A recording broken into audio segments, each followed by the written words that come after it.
opinion of poetry, the only thing worse than poetry that you can hear is poetry that you can kind of hear. So let me know.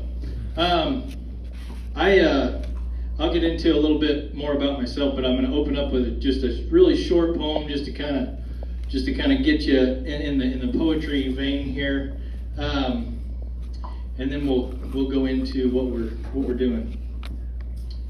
I love all tribes and cultures, all the nations of the world, to see the variations of all the boys and girls, 1,000,000 miles and many an acquaintance I have made, all the olahs and alohas and the fond farewells I've bade, to immerse myself in their ways of life, to sample their cuisines, on towns upon the mountaintops or rolling hills of green.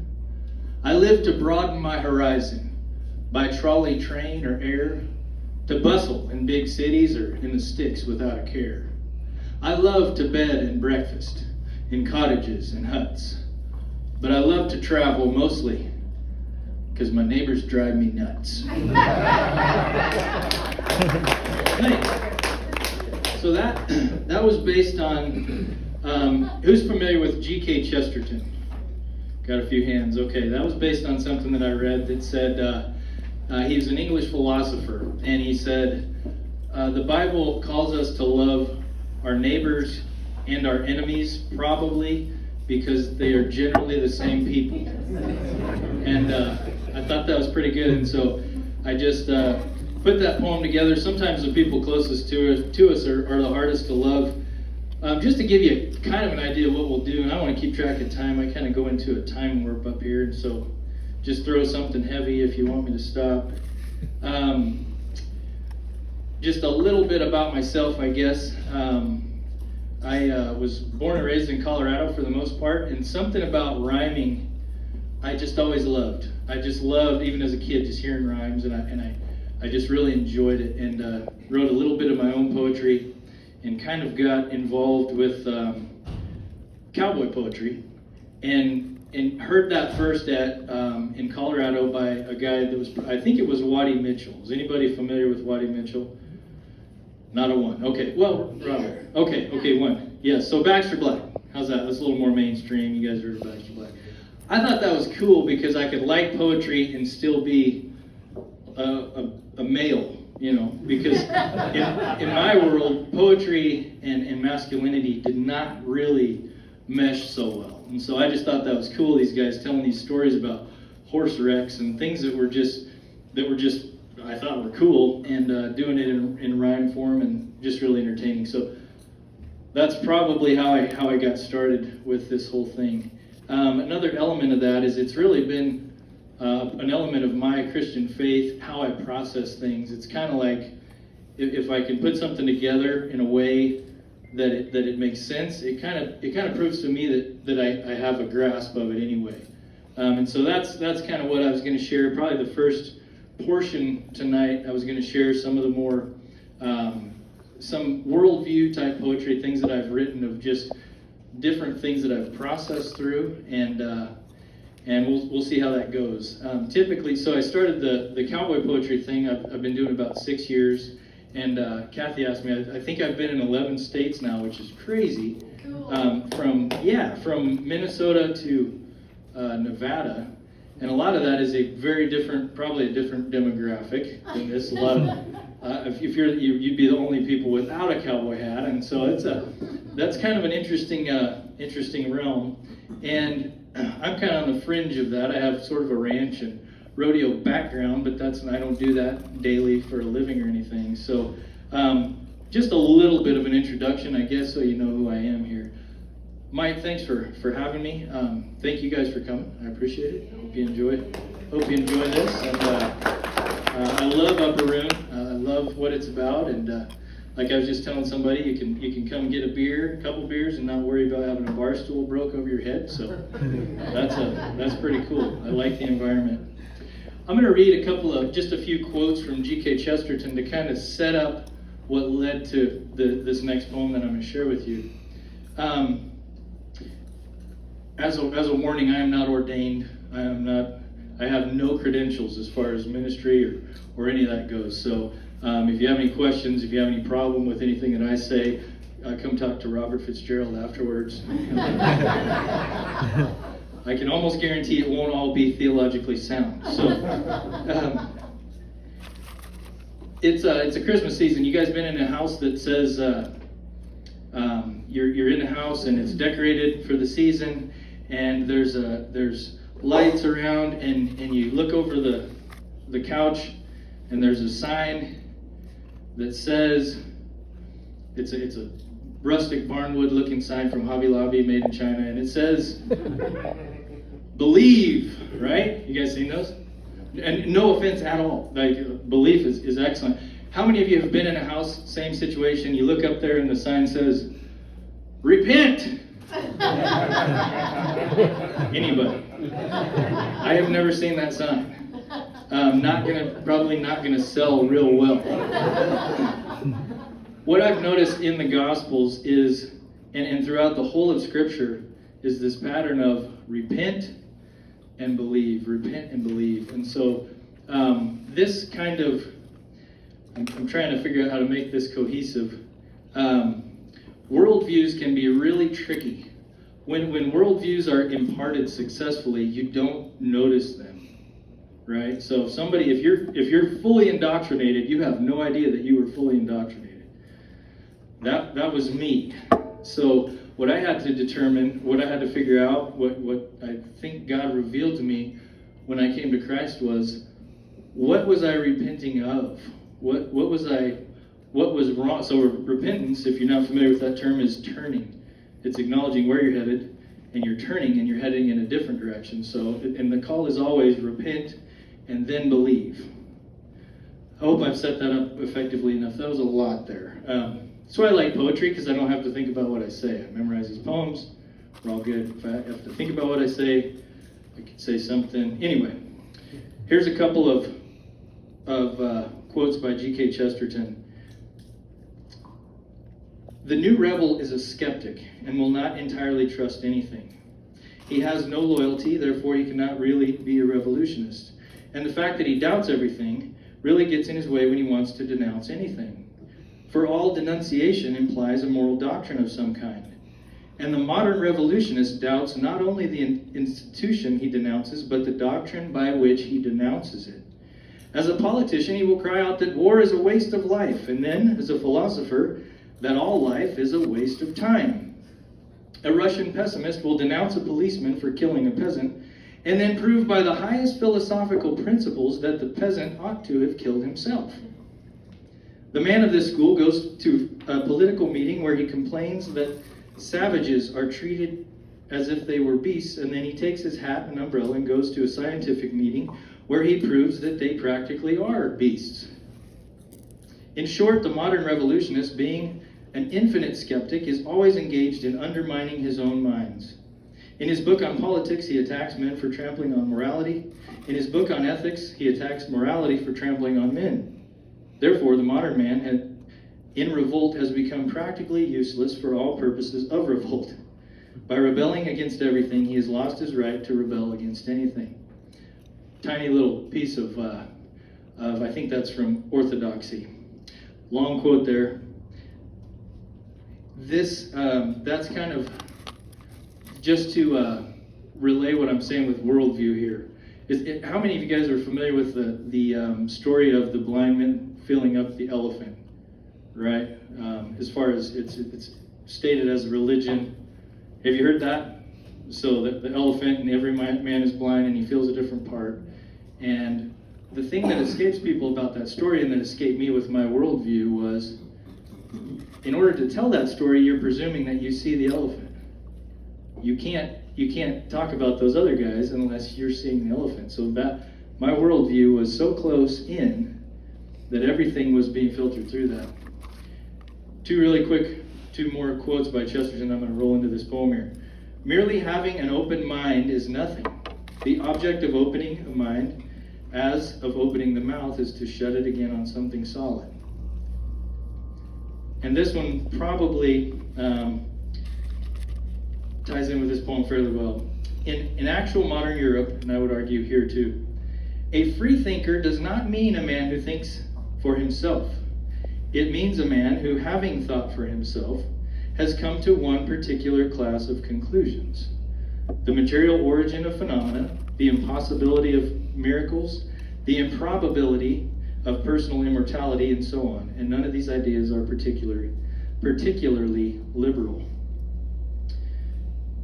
He also said tolerance is the virtue of the man with no convictions.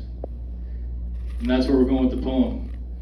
But be advised that that's the new tolerance, not the old tolerance that said, hey, I'm okay, like we can accept what each other believes. This is where tolerance goes to another place, and this is where I was. And so this is just to give a picture of that worldview. I call this poem Religious Tolerance. That was a heck of a setup. Again, that's why I read poetry. What am I doing? Reading off a page. I'm so sorry. I'm going to stop that. Have you seen that bumper sticker with the symbols in array? It's a creative call to tolerance for all the world displayed. It renders all religions equal and ostensibly insists the world would be a better place if people coexist. This emblem of liberation above the discord seems to rise, but on close examination we find a new Lord in disguise. Behind this banner of the modern mind, the worldly and well-read, are those who've chosen to defer, deifying tolerance instead. It says spirituality is cool, but religion is irrelevant for the educated few with full view of the elephant. It says believe just as you please, but stay PC. Don't be fooled. Truth has no capital T. That's the only golden rule. Like a philosophical amendment, this preemptive caveat chains enlightened minds inside the prison of free thought. And it claims the higher road, and yet it proselytizes too, and seems to broadcast boldly, I don't know, and nor should you. It says some will draw the line, but truly open minds refuse. And if indeed you wish to worship choice, thou shalt never choose. But be careful. If you suppose you see, you may indeed be blind, because judging by our bumpers, the world has people of two kinds. Those with a very particular belief, and loud and proud, they show it. And those with a very particular belief, and they just don't seem to know it. Tolerance, the mantra of the emancipated mind. The one thing in which you may be devout, it makes opting out divine. But it's religion, as old as Eden, and humanity heeds it still. The creed that even God must fall on the altar of the will.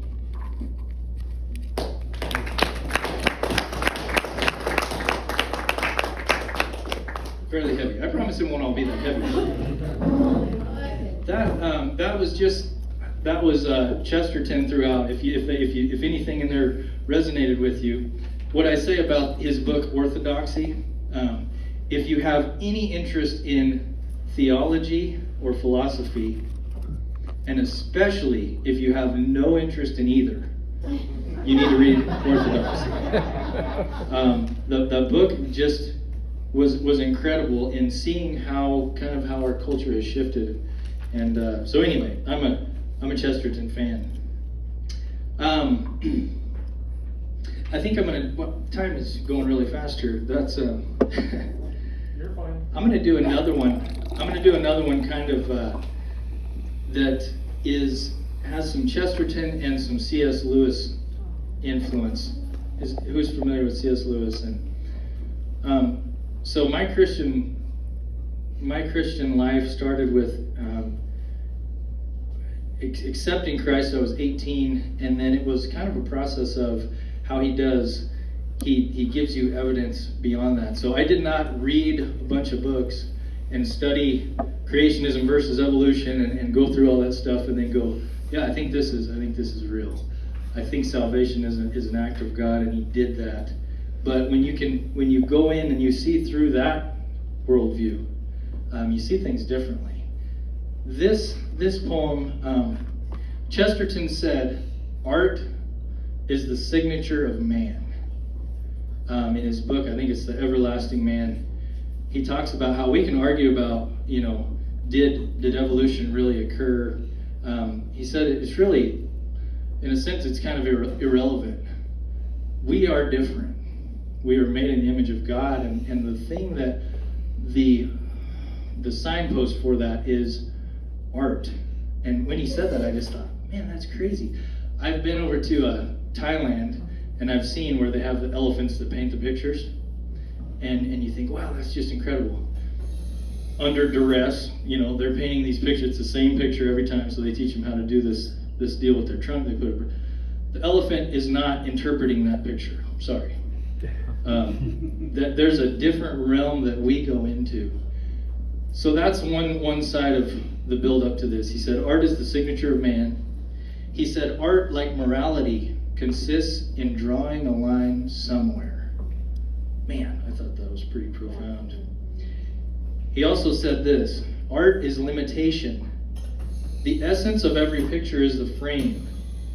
If you draw a giraffe, you must draw him with a long neck.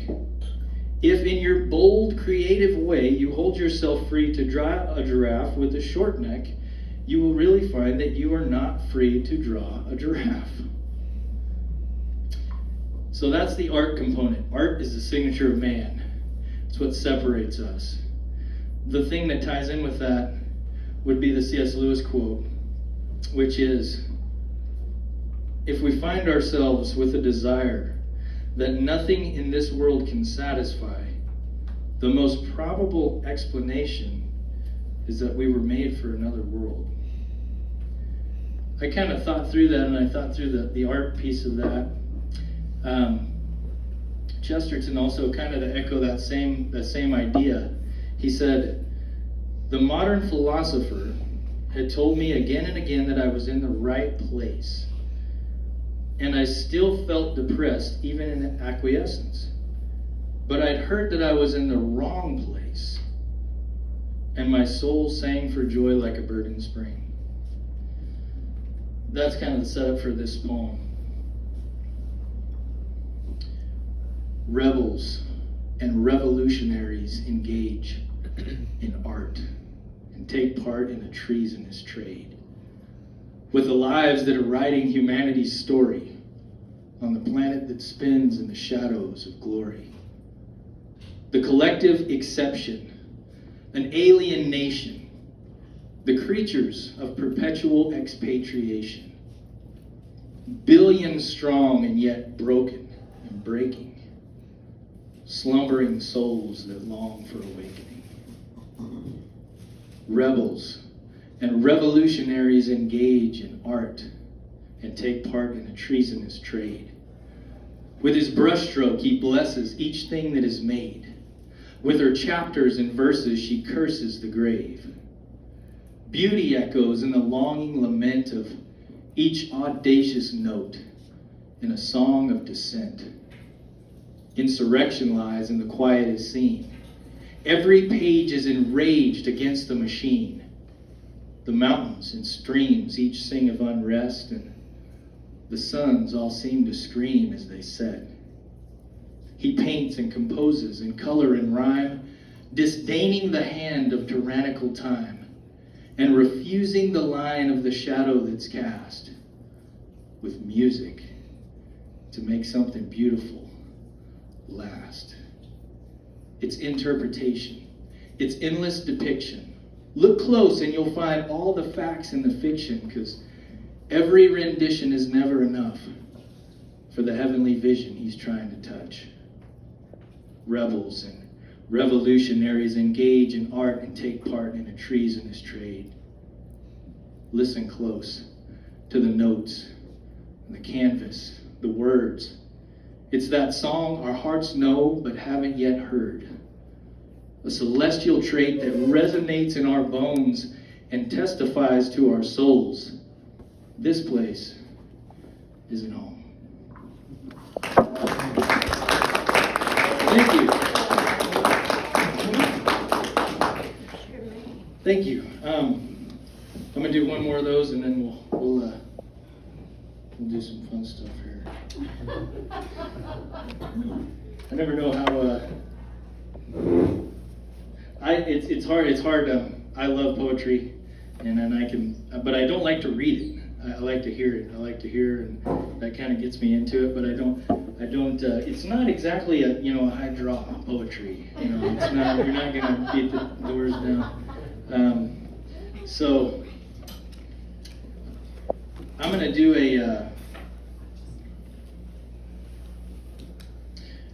this is the season of Advent, and I'm standing in front of the Christmas tree, and most of this apologetic type stuff I'm doing is going to be more in the Advent vein, and I think that's important for me. I kind of have to, the light isn't quite as powerful until you contrast it with the dark, and I think there's something in the season of Advent where we're expecting, we're hoping, we're remembering our condition, where we're at, and we kind of come to terms with some stuff. My wife plays Christmas music the day after Thanksgiving, and I love her. I do, but I need that time to long for that, to remember the weight of what's going to happen, the weight of Christmas. And so this poem, like I said, this is kind of a serious one too, and one of the things that I think led me to faith in Christ was a profound fear of death. I remember as a kid, I went to the first funeral I went to, I think I was like 6 or 7, and it was just, everybody was, yep, that happens, people get old, they die, and there was something in me that just said, that's not how that's supposed to end. That's not how it's supposed to be. And I remember just being afraid of death, and man, just the weight of that. If you ever stop and think about that, it's heavy, and that's kind of where this poem is where this poem goes. And so this is sort of in that spirit of Advent. But I found the remedy, actually. I don't know when the lungs will collapse in my chest, in my brain, how many synapses are left. How many days I'll wake up with my wife or walk with my kids through this maze we call life. Forgive me. I know we don't talk about death or the imminence of that ultimate breath. Our heads in the sand. That's modern man's policy. Flowing from the top of our pop psychology. Open-minded and enlightened, except in this. Concerning death, we don't mind an ignorant bliss. It's a truth too heavy for these human shoulders, so we shoot the breeze, because we can't move the boulders. Alive but asleep, we're steeped in normality. We can't see past the glass of skin-deep reality. But all that's before you will soon be behind.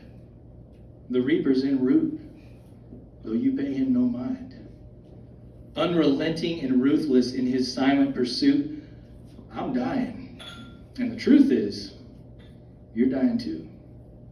You can't stop that clock in your chest counting down to the day you'll be laid to rest underground. When each moment goes, it never comes back. Time is that line that cuts us no slack.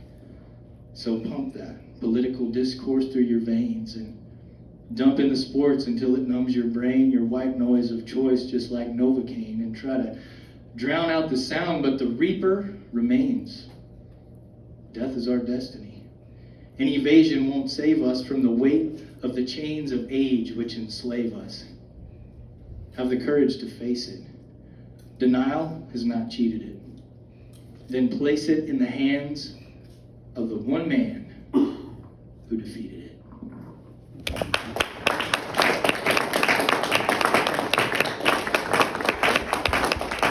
Well, thank you. I appreciate that. God is good, and I do look forward to Christmas. I was giving my wife a hard time there. It's okay. She can play her Christmas music. We can do that. Well, I'm going to transition into just some lighter stuff here. I guess there isn't a great way to transition that. No. These are kind of heavy. I'm gonna do. Let's do. I want to kind of share with you, and this will transition a little bit. I want to share with you a picture of a person that another thing that brought me to Christ was seeing authentic Christian lives lived out, and especially in men. As I mentioned, I didn't have a great idea of what masculinity was, and I didn't know what a Christian man was, and this is kind of a tribute that I like to do for a guy that some of you guys might know. Does anybody know Bill Potter that lives here in town? Okay. Bill I met about, when we first came to Kearney. He's a horseshoer. He shoes horses. He's retired from feedlots. Bill is, I think he's 75. He works 6 days a week still, shoeing horses, which I tried that when I was 17 and couldn't do it. It is very physically demanding. I got to know Bill, and Bill's a storyteller. He loves to tell a good story, and he was a Vietnam veteran, and I like to pay him tribute, and I'll share this with you. This kind of says it all. Go quickly, because the crowd will gather without fail and settle in if he begins to spin a cowboy's tale.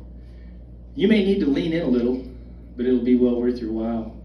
So what he says, he won't say loud. That just don't suit his style. No, he ain't a lot of fanfare, so take care or else you'll miss him. But if he should ever stop and stand there, make it a point to listen. He's a seasoned narrator, and he can animate a story that will take you there, make you feel the guts and taste the glory. Got a catalog chock full of old Americana lore that might make you cry or split your side and roll you on the floor.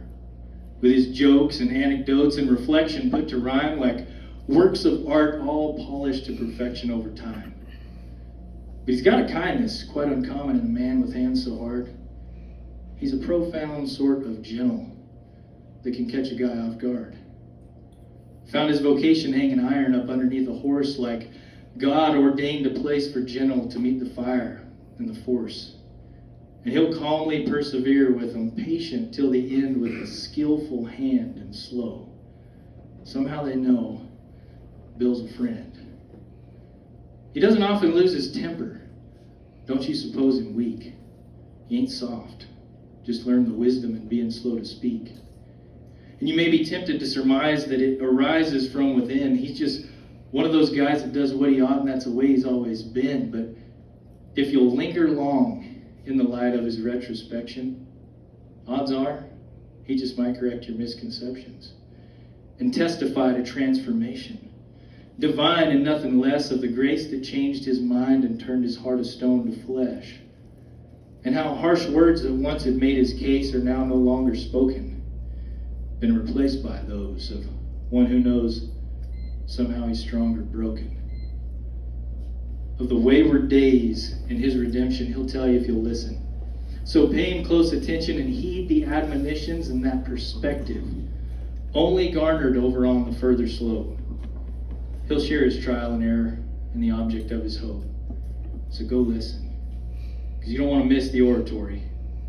But stick around, because the best is found in between his stories. Thank you. That one, that's why I love this place. I think part of the vision that Mike had was fellowship, facilitating fellowship, and the fact that this was established in 2020 when that all kind of changed, I love it. We come here like on Saturday and our kids play Jenga, and it's just neat. I love it, and I love story and sharing those stories, and so that was for Bill Potter. All right, I'm really gonna change things up. They say one of the cardinal rules of writing is they say to write about what you know. And for me, that doesn't provide a lot of material. But there's one thing that I'm very familiar with, and that is being skinny. I kind of get a sense this poem might be kind of time sensitive now that I'm getting a little older. I better do what I can. They tell me I was chunky as a child, but that's clear back before I remember. Long as I can recall, I've always been on the slimmer side of slender. Some say my son may wind up somewhat bigger than me. Hey, so what if my hat fits him snug? Bugger's nearly 3. It ain't all bad, I can peer out the peephole with both eyes. But when I need to cast a shadow, I have to stand in the same place twice. Lots of folks don't know, but it ain't all roses being slight. I'm the one they find anytime things get kinda tight. Whenever I'm within a mile of some constrictive situation, they see me, and naturally, I get the nomination. I'm sure it's not that automatic. Poke your head in and take a peek. Extract that coyote from the culvert. He ain't been dead but a week. Hard to say for sure. Looks like this cow may have found love. She's a little reluctant with my arm. How about trying on this glove? Some welding needs done up under the bridge. Think you can shimmy in upside down? You'll need your spurs. Just be sure you don't touch them to ground. Folks will even try to flatter you to make good on something botched. I bet old Jake get his arm in there, not even take off his watch. Or made a man alive get his hand inside, but I bet yours could make her. Here, hold this. There's nearly no risk. I'm sure I flipped the right breaker. Then they go for broke telling jokes. Seems they all got dibs. We could land a ringer with a horseshoe and never touch his ribs. Oh, they have themselves quite a time. Roll around in stitches about how my rear end looks akin to clothespins holding britches. Not ain't all bliss being built like this. Though my jeans are easy math, I just measure for the inseam, and the waist is always half. Folks with fuller figures sometimes seem to be irate. I sense their scowls there in the chow line when they see my heaping plate. I'll admit, it has its benefits. In fact, it's probably saved my life. Like a while back down at Cactus Jack, shooting 8-ball with my wife. I had just 2 left on the table. Of bragging rights, I was on the brink. I was aiming her true when the end of my cue spilled some feller's drink. Well, that quick said, mighty sorry, sir. I sure do beg your pardon. But I could tell his neck had swelled some and his face began to harden. His eyes were red with rage. He didn't look too terribly pleased. My best heartfelt apology had apparently not appeased. He said he's fixing to kick my butt. Old boy's temper was a hot one. I said, I'll step right up and best of luck, 'cause mister, I ain't got one.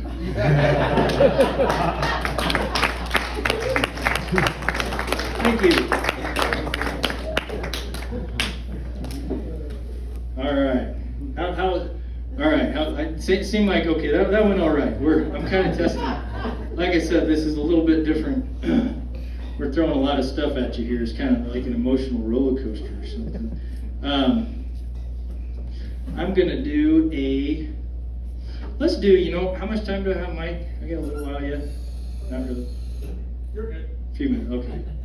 I'm going to do, I wouldn't typically do this, but it's hunting season, more or less. Are there any hunters in here? All right, couple of them, okay. Anybody, hunt deer, hunt birds? Anybody go outside on occasion? Okay. I think we'll be okay. Now this does require a very quick wardrobe change. I'll be right back. That's not the box. Wrong box.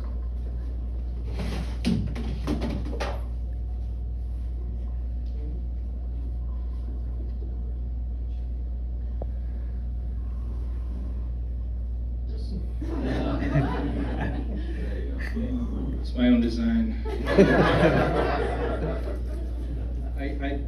When I made this, I kind of named it Russia Collusion. Anybody brave enough to take that joke any further? But it gets hot really fast, so if I pass out up here, come and take it off if you would. I used to get a hard time when I do this at Cowboy Poetry's. They're pretty old school, and if you don't have a cowboy hat on, that's kind of a faux pas. And so I used to wear this like Stormy Cromer kind of Elmer Fudd type hat, and I just got these like scallops, and so I came up with this. This is real muskrat. So if you want to mass produce this, I just need a little bit of a royalty. That's it. I mean, feel free. Fair warning, this is unrefined, this poem. So, but I need to do it as more of a public service announcement, really, being in the hunting season. It's just, you need to take the proper precautions. Marv set out early, dark 30, that morning late in the fall. Fresh snow on moonlit mountains, a day as pretty as he could recall. He'd seen signs of giants there on his preliminary scouts. Now he was sighted in and bundled up and prepared to wait one out. Well, he scoped out a spot and he took a seat at the base of a pinyon pine where he figured he'd be downwind and in a little natural blind. His stomach was a touch uneasy as he waited for the light. Must be that combination plate he'd eaten late last night. Well, he glanced the horizon a little, and as his tummy continued to talk, when, sure enough, at the base of a bluff, monster buck, 2 o'clock. Well, his heart was skipping beats. He could barely believe his eyes. It was the biggest deer by far old Marv had ever seen alive. He grabbed his gun without blinking, moving silently but quick. The buck holed up behind a cedar, and he could see that he was thick. But it was interior unrest. He was reminded once again as the flutters from the butterflies fanned the flames within. He was going to bag this big boy. No way he was leaving buckless. But that deer kept teasing with his leg like some ruminant seductress. Marv swallowed hard as a bead of sweat trickled down his face, uncertain if that buck or his supper would be the one to win the race. His eyes were locked on that leg, but something else was on his mind. The figuring as to how he'd get his britches down in time. Well, the deer looked like he might do it. He took a step and then he stopped. And as hoof hit the ground, old Marv heard a sound and felt the bottom drop. He set down his gun just like someone had a pistol in his back. No doubt, this was a runaway train on his digestive tract. Well, the race was on. He was off the line with unprecedented urgency. It was code red, all hands on deck, a redneck fashion emergency.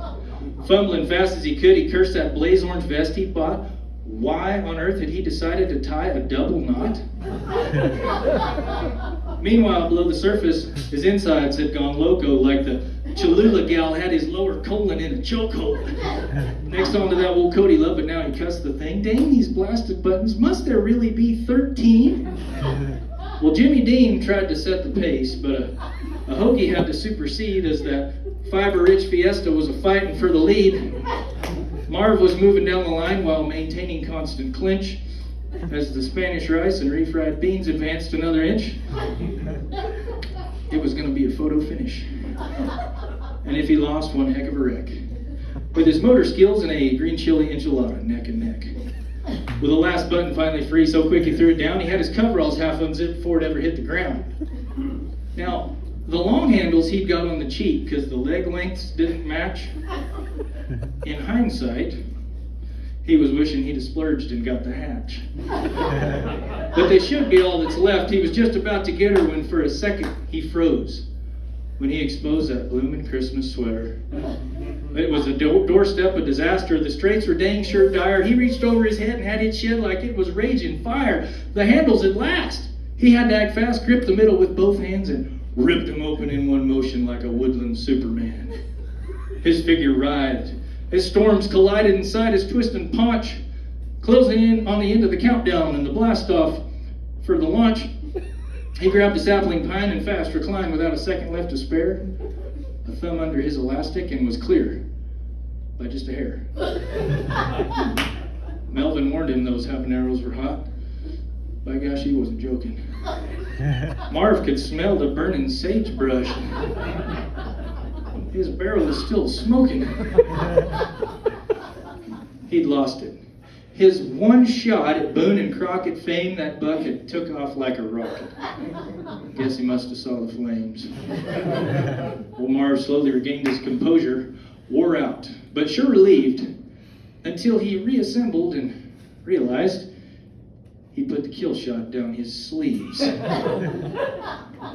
So if you're ever up high in the Sangre Peaks and you hear a grown man scream, move away from the sound and chamber around. You might see the buck of your dreams. Thank you.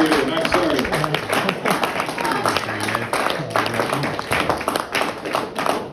All right. Well, that's, when Mike said 45 minutes, I was thinking, that's a lot of poetry, man. So anyway, I really appreciate it. Are there any, I know usually with the Tap Talks, Mike will do questions, or I suppose if there's anything you want to know about any of the stuff that I said here. Yes, ma'am. Questions. What got you started in this? The poetry? Performing. So, yeah, about that. I'm a poet, and I'm a poet because I like to write stuff down, and I'm not really good at this. And I shared it with some people, and then they're like, hey, you should do that in front of people. And so it's funny how God does that stuff. I wrote a bunch of things, and my wife, Carly, some of you guys know her, one day she said, are you going to do anything with this, or am I just going to have to hear it for the next 50 years? And so it kind of got me thinking, like, okay, maybe I need to do something with it. I guess I kind of got my start at Valentine at the Old West Days, the Cowboy Poetry Gathering up there. Went up there, and I think I'm sort of the privileged class in cowboy poetry since I'm under 70, and so that's probably why I've gotten to go a lot of places. But it's been pretty cool. So yeah, I think what it is I love the medium. I love having a powerful idea conveyed to me. I love that, like, oh man, they got that. And so it's just this is my effort at sharing that, whether it's a humorous situation that you can relate to or something a little bigger and thicker. So Are you published? Do you have things that we can purchase? So I have I do have a CD that I made, but I probably wouldn't feel right about selling it. It was like my first attempt at putting a CD together, and that's about it. I mean, I have a few things on YouTube. I just You can't. have something written. I don't have anything written at this point, but it's on my list of things to do. So, yeah, nothing. That would be great. I appreciate that. Okay. That would be great. See, and that's where I think I don't necessarily like to read poetry, but maybe not everybody's that way, and so I appreciate that. Okay. Anybody else? Any questions or anything at all?